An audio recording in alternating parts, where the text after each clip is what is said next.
prevaricato igual que el de la jueza y lo vamos a demandar. Aquí hay muchas inconsistencias. Sky no tiene ninguna denuncia. A Sky cada 8 días le evalúan su emisión de ruido y está en los niveles permitidos. Entonces no hay ningún motivo para el cierre. Además la jueza dice en el fallo que es que afuera de Sky hay actos bochornosos, inmorales, que hay sexo público y todos sabemos que afuera de Sky lo que estamos son ciudadanos de bien que vamos habitualmente, no solo a rumbear. En Sky nos hemos capacitado, hemos formado a las chicas trans, nos hemos reunido con la policía. La alcaldesa actual de Barranquilla ha frecuentado Sky, no solo para frecuentar la rumba, sino también para reuniones. Sky es nuestro sitio de encuentro.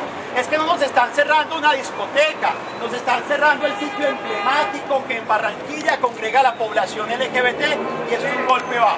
Por eso, a nombre de todo el equipo de trabajo, a nombre de los voceros, a nombre de los dueños de las discotecas, gracias por estar aquí. Y este ratico vamos a hacer ruido, vamos a decir cositas respetuosas porque vamos a demostrar que somos respetuosos, pero que tenemos claro que no pueden disciplinarnos, que estamos disciplinados porque la jueza ha violado todo el proceso legal y nos está quitando.